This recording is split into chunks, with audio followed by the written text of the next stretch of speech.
നമസ്കാരം. ഉപനിഷത്ത് സെഷനിലേക്ക് വീണ്ടും ഏവർക്കും സ്വാഗതം. നമുക്ക് ആദ്യം മെഡിറ്റേഷൻ ചെയ്യാം. കണ്ണുകൾ അടച്ച് ശാന്തമായിരിക്കൂ.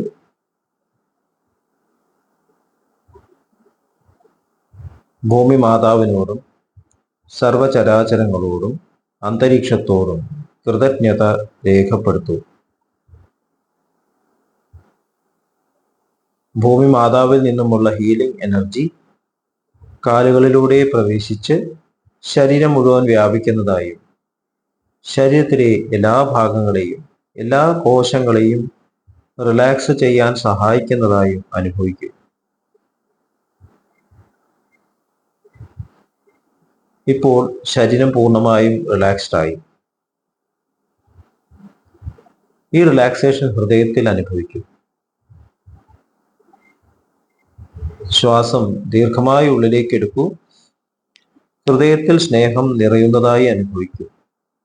ശ്വാസം പുറത്തേക്ക് വിടുമ്പോൾ സ്നേഹം പ്രപഞ്ചം മുഴുവൻ വ്യാപിക്കുന്നതായും അനുഭവിക്കൂ.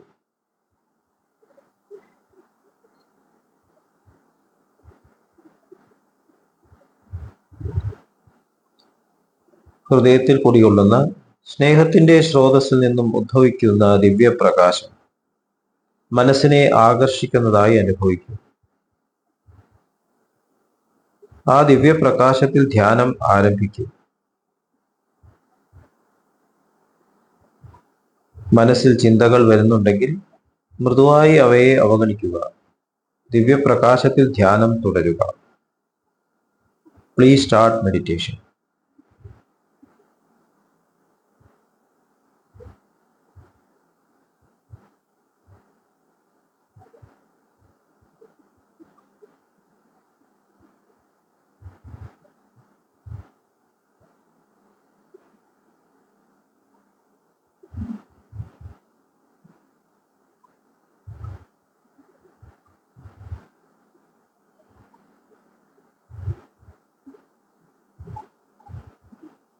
ഓക്കെ, കണ്ടീഷൻ ഹൃദയത്തിൽ നിലനിർത്തി പതുക്കെ കണ്ണുകൾ തുറക്കൂ. എല്ലാവരെയും വീണ്ടും ഹാർട്ട്ഫുൾനെസ് സഹജമാർഗ് മെഡിറ്റേഷൻ സിസ്റ്റത്തിലേക്ക് സ്വാഗതം ചെയ്യുന്നു. എങ്ങനെ ജോയിൻ ചെയ്യാം എന്നത് ഡിസ്ക്രിപ്ഷൻ ബോക്സിൽ കൊടുത്തിട്ടുണ്ട്. നമ്മൾ ഛാന്തോക്യ ഉപനിഷത്താണ് ഡിസ്കസ് ചെയ്യുന്നത്. ഛാന്തോക്യ ഉപനിഷത്തിലെ 5-ാം അധ്യായത്തിലെ 2-ാമത്തെ ഖണ്ഡം 1-ാമത്തെ ശ്ലോകം. സ ഹോവാച കിം മേന്നം ഭവിഷ്യതീതി യൻ കിഞ്ചിദിതമാ ശുഭ്യ ആ ശകുനിഭ്യ ഇതി ഓജുസ്തദ്വാ ഏതദനസ്യാന്നമനോ ഹ വൈ നാമ പ്രത്യക്ഷം ന ഹ വാ ഏവം വിധി കിഞ്ചനാന്നം ഭവതീതി. അത് പറഞ്ഞു, എന്തായിരിക്കും എൻ്റെ അന്നം? ഇവിടെ ഉള്ളത് എല്ലാം നായ്ക്കൾക്കും പക്ഷികൾക്കും ഉൾപ്പെടെ. അവർ പറഞ്ഞു, അതുതന്നെയാണ് അന്നത്തിന്റെ ശ്വാസത്തിന്റെ അന്നം. ശരിക്കും ഇതറിയുന്ന ഒരുവന് അന്നമില്ലാത്തതായി ഒന്നുമില്ല. 2-ാമത്തെ ശ്ലോകം. സ ഹോവാച കിം മേ വാസോ ഭവിഷ്യതീത്യായ ഇതി ഓജുസ്തസ്മാദ്വാ ഏതശിഷ്യന്ത പുരസ്താച്ചോപരിഷ്ടാച്ചാദ്വി പരിദശതി ലംഭുഗോഹ വാസോ ഭവത്യനഗ്നോ ന ഭവതി. അത് പറഞ്ഞു, എന്തായിരിക്കും എൻ്റെ വസ്ത്രം? ജലം. അവർ പറഞ്ഞു, അതുകൊണ്ട് ഭക്ഷണം കഴിക്കുന്നതിന് മുമ്പ് ജനങ്ങൾ ശ്വാസത്തെ ജലത്തിൽ മുമ്പും പിന്നെയും നനയ്ക്കുന്നു. അതുകൊണ്ട് അത് വസ്ത്രത്താൽ ആവരണപ്പെട്ടു നിൽക്കുന്നു, നഗ്നമല്ല. 3-ാമത്തെ ശ്ലോകം.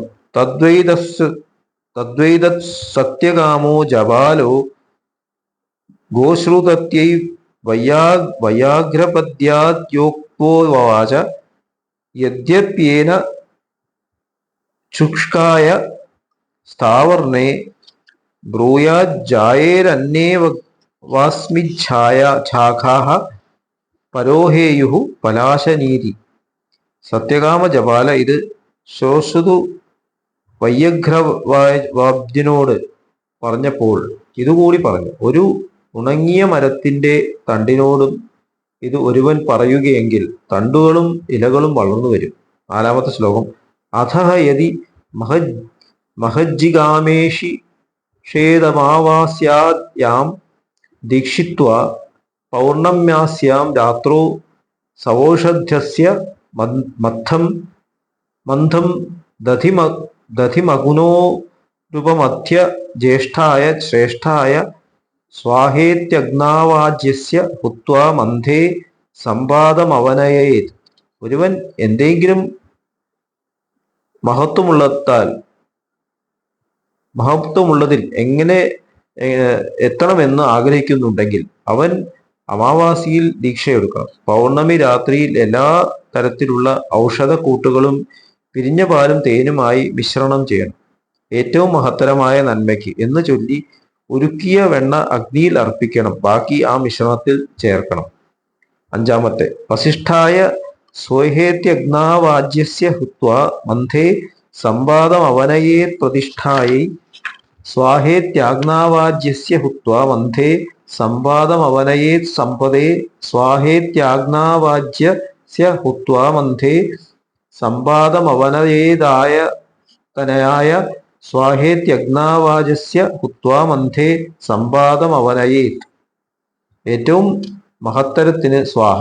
ഇത് ചൊല്ലി അവൻ ഉരുക്കിയ വെണ്ണ അഗ്നിയിൽ ഒഴിച്ച് ബാക്കി ആ മിശ്രണത്തിൽ ചേർക്കണം.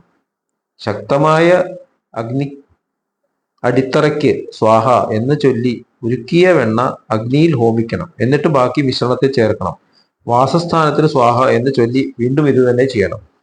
ആറാമത്തെ, അഥ പ്രതിസൃപ്യാജ്ജലൗ മന്ഥമാധ്യായ ജപത്യമോ നാവസ്യാമാ ഹി തേ സർവദിദം സ ഹി ജ്യേഷ്ഠ ശ്രേഷ്ഠോ രാജാധിപതി സമാ ജ്യേഷ്ഠയം ശ്രേഷ്ഠയം രാജ്യമാധിപത്യം ഗമയത്വമേവേദം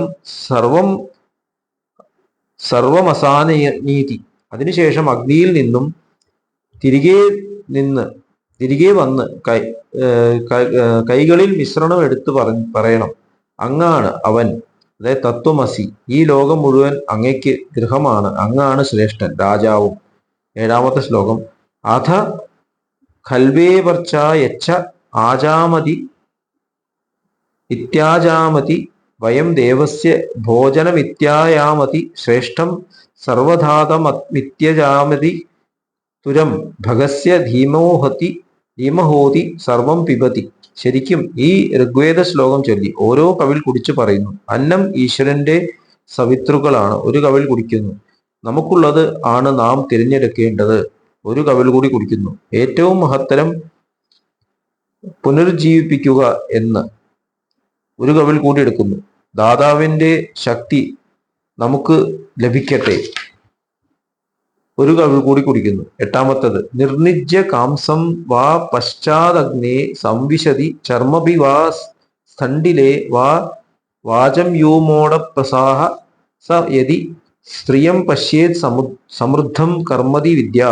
കുടിക്കുന്ന പാത്രം ശുദ്ധീകരിച്ചതിന് ശേഷം അവൻ അഗ്നിയുടെ പടിഞ്ഞാറ് ഭാഗത്ത് കിടക്കുന്നു. ഒരു ചർമ്മത്തിലെ നിലത്ത് കിടക്കുന്നു. ശബ്ദം നിയന്ത്രിച്ചുകൊണ്ട് ഒരു സ്ത്രീയെ കാണുകയാണെങ്കിൽ ആ കർമ്മം വിജയകരമായി എന്ന് കണക്കാക്കാം. ഒമ്പതാമത്തെ, തദ്ദേശ ശ്ലോക യഥാ കർമ്മസു കാമ്യേഷു സ്ത്രീയം സ്വപ്നേഷു പശ്യതി സമൃദ്ധി തത്ര ജാനീയാതസ്മിൻ സ്വാന്ന നിദർശനേ തസ്മിൻ സ്വപ്ന നിദർശന ഇതി.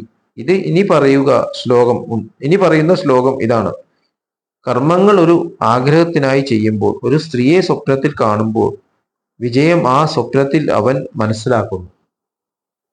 അപ്പൊ ഇവിടെ ഭൗതികമായിട്ടുള്ള പ്രവൃത്തികൾ ചെയ്യുമ്പോഴും അതിനൊരു ആധ്യാത്മികമായിട്ടുള്ള ഒരു പരിവേഷം വേണം എന്നാണ് ചാന്തോക്യോപനിഷത്ത് പറയുന്നത്.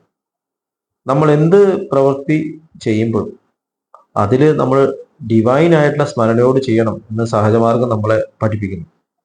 വളരെ മെറ്റീരിയൽ ആയിട്ട് കാര്യങ്ങളാണ് ശരി, ഹോമവും യാഗവും എല്ലാം. അതുപോലെ നമ്മുടെ ഭൗതിക ജീവിതവും, ഇത് രണ്ടും ഡിഫറെൻ്റ് അല്ല. നമ്മൾ യഥാർത്ഥത്തിൽ ജീവിതത്തെയും ഈ തരത്തിലുള്ള അനുഷ്ഠാനങ്ങളെയും സെപ്പറേറ്റ് ചെയ്തിരിക്കുകയാണ്. ഈശ്വരനെ പൂജിക്കാൻ നമ്മൾ വേറൊരു സമയം വേണം എന്ന് നമ്മൾ തന്നെയാണ് നിശ്ചയിക്കുന്നത്. അപ്പോൾ അത് സാധാരണ സമയത്ത് ചെയ്യേണ്ട കാര്യമല്ല.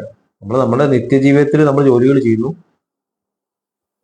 ഈശ്വരനെ സ്മരിക്കാൻ അമ്പലത്തിൽ പോകുന്നു. അതിനൊരു പുരോഹിതനുണ്ട്, അദ്ദേഹം പൂജിക്കുന്നു. നമ്മൾ ആ സമയത്ത് പൂജകൾ ചെല്ലും. നമ്മൾ വീടുകളിലൊക്കെ ചടങ്ങുകളിൽ കാണാം. ആ സമയത്ത് പൂജ ചെയ്യാൻ ഒരാളെ ഏൽപ്പിക്കുന്നു, മറ്റുള്ളവർ അവിടെ ചിലപ്പോൾ ചീട്ട് കളിച്ചുകൊണ്ടിരിക്കുകയായിരിക്കും. ശരിക്കും ചെയ്യേണ്ട ആള് ആണ് ഈ പുരോഹിതനെ ഏൽപ്പിക്കുന്നത്. പുരോഹിതനല്ല ചെയ്യേണ്ടത്, നമ്മൾ സ്വയം ചെയ്യേണ്ടതാണ് ഈ യജ്ഞങ്ങൾ എന്നുള്ളതാണ് ഇതിൽ നമ്മൾ മനസ്സിലാക്കേണ്ടത്. അപ്പൊ യജ്ഞത്തിൽ ഇത്ര വലിയ ചടങ്ങുകളൊന്നും ആവശ്യമില്ല എന്നുള്ളത് വളരെ വ്യക്തമാണ്. ആർഭാടം കടന്നു വന്നിട്ടുള്ള കാലഘട്ടമാണിത്. എന്ത് പ്രവൃത്തി ചെയ്യുമ്പോഴും അതിൽ ഡിവിനിറ്റിനെ കൊണ്ടുവരാന്ന് മാത്രമേ ഉദ്ദേശമുള്ളൂ. അപ്പൊ അതിനുവേണ്ടി ഇത്രയും ചടങ്ങുകളും ഇത്രയും ചെലവും എല്ലാം കൊണ്ടുവരാൻ കാരണം എന്താണ്? അത് ക്രമേണ ക്രമേണ സമൂഹത്തിന് ബുദ്ധിമുട്ടുള്ളതാക്കി മാറ്റി. ഇങ്ങനെയാണ് നമുക്ക് മനസ്സിലാവുന്നത്. അപ്പൊ ശരിക്കുള്ള ജ്ഞാനം എല്ലാ വീടുകളിലും എല്ലാ ഹൃദയങ്ങളിലും എത്തണം എന്ന് സഹജമാർഗത്തിലെ ഗുരുനാഥനായിട്ട് ദാജി പറയുന്നു. എല്ലാവരിലും എത്തിച്ചേരണം. ഇതിന് യാതൊരു ഡിഫറൻസും ഇല്ല. വളരെ സിമ്പിളാണ്. കണ്ണുകൾ അടച്ചിരിക്കുക, ഹൃദയത്തിൽ ഉള്ള ആ സ്രോതസ്സിൽ നിന്ന് വരുന്ന ദിവ്യപ്രകാശത്തിൽ ധ്യാനിക്കുക. മാസ്റ്റർ നൽകുന്ന പ്രാണാഹുതി നമ്മൾ ഡയറക്റ്റ് ആയിട്ട് അവിടേക്ക് കണക്ട് ചെയ്യും. ആ പ്രാണാഹുതി കണക്ട് ചെയ്യാനാണ് ഇവിടെ പറയുന്നത്. ഈ തരത്തിൽ തർപ്പണം ചെയ്യുമ്പോൾ എല്ലാം അത് ഓർത്തിട്ട് ചെയ്യേണ്ടതാണ്. ഇതങ്ങാണ്, ഇത് അങ്ങാണ്, ഇത് അങ്ങാണ് എന്ന് പറഞ്ഞിട്ടാണ് ചെയ്യുന്നത്. അപ്പൊ അതിന് വേണ്ടിയിട്ട് എന്തിനാണ് ഇത്തരം ദ്രവ്യങ്ങൾ വെക്കേണ്ടത്? അപ്പൊ കോംപ്ലിക്കേറ്റഡ് ആക്കാണ്. ബാബുജി മഹാരാജ് പറയുന്നുണ്ട്, ഒരു സൂചി എടുക്കാനായിട്ട് വലിയൊരു ക്രെയിൻ ഉപയോഗിക്കുന്ന പോലെ ഈശ്വരൻ സിമ്പിളാണ്, ഈശ്വരനിലേക്ക് വഴി സിമ്പിളാണ് എന്ന് സാധമാർഗത്തിൽ പറഞ്ഞിട്ടുണ്ട്. നമ്മൾ അതിനെ കോംപ്ലിക്കേറ്റഡ് ആക്കുകയാണ്.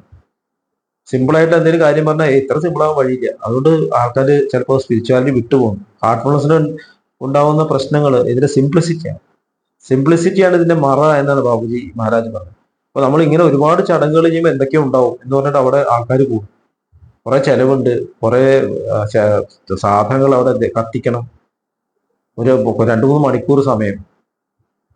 അവസാനം കുട്ടികൾക്കൊക്കെ വിശക്കും, ആൾക്കാർക്ക് ബോറടിക്കാൻ തുടങ്ങും, വേറെ എന്തെങ്കിലുമൊക്കെ ചെയ്യും, ചിന്ത മാറിപ്പോകും. പക്ഷെ അവിടെ നടക്കുന്നു വെറുതെ ഒരു മനസ്സമാധാനം. എന്നിട്ട് അത് കണ്ടിന്യൂ ചെയ്തുകൊണ്ടിരിക്കുക. നമ്മളായിട്ട് എന്തിനാ തന്നെ മുടക്കണം എന്ന് പറഞ്ഞിട്ട് വീണ്ടും വീണ്ടും ചെയ്തുകൊണ്ടിരിക്കുക.